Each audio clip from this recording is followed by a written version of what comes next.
It's the 72nd Annual National Association of Farm Broadcasting Convention in Kansas City. I'm Brian Winnikins on Real Country 1430 WRDN and online at realcountry1430.com. Thank you to the Animal Wellness Center of Buffalo Valley, Anna Silo of Durand, BASF and Growth Energy for their support of our broadcasts. Also, the National Rural Electric Cooperative Association. They're helping us with all of the videos at our website at realcountry1430.com. I'm with JerryMesser, and he is chairman of the National Dairy Council and also the Midwest Dairy Association. And Jerry, thanks for joining us. One of the big things I guess I know that your organization's pretty excited about is from USDA where, hey, maybe this whole milk thing is pretty good. Yeah, that's what we're hoping. We're doing, we spent years doing research on milk fat and the ability of milk fat to be helpful and healthy to the diet versus detrimental to the diet.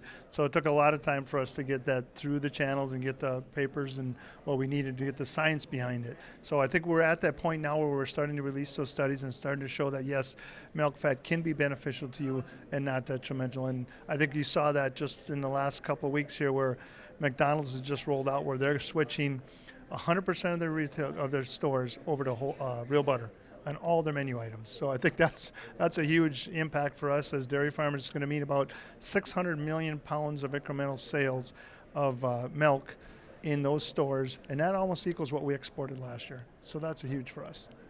When McDonald's announced that there had to be a big cheer at the Dairy Council office. Absolutely. And it was one of our, we have had a partnership with McDonald's for years, so we had a relationship with them. So they were watching how the white papers came through and how the research came through.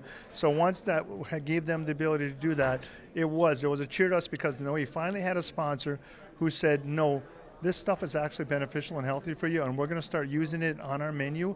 And everybody understands that once McDonald's starts using something on their menu, a lot of other people start using it on their menu. So you're talking about other food chains who will start to switch over to real butter also, and I think that's going to be very beneficial for us as a dairy industry. Obviously, that the council was able to get McDonald's to kind of change some of their attitudes.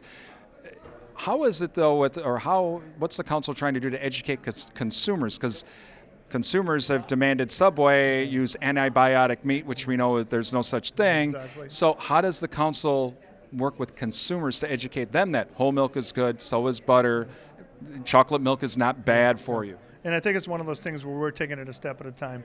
Actually, we've got a program right now that works with our youth. And I think if we can start changing the attitudes in the youth, they'll take those attitudes into adulthood and be able to make those changes as adults and be able to understand some of the changes that are some of the things that we're talking about. That program is called Fuel Up to Play 60 program. So what it is, it's actually a partnership with the National Dairy Council and National Football League. And what we do is we empower youth to make a change in their school systems as far as health, wellness, and exercise. So the National Football brings the star power to the table, and we bring the people to the table that get into schools and allow schools to help them understand what change is and how it can do to affect their kids. And the really important thing is that it empowers kids to make a change rather than adults telling them to make a change. And for us, it's been very beneficial because these kids have been just outstanding making those changes. So what we do is we try to find dollars to give these kids grants in schools to make those changes. And we formed an organization called the Gen Youth Organization, which actually takes corporate sponsorship, corporate dollars, and they take those dollars and give them out in grants throughout this. So right now we are actually in 73,000 schools, and we're affecting about 16 million kids. But our goal is to affect more. We want to get to all 50 million kids. So that's our goal. Wow, some amazing things that the Dairy Council is doing. Jerry, again, thanks for joining us. Thank you.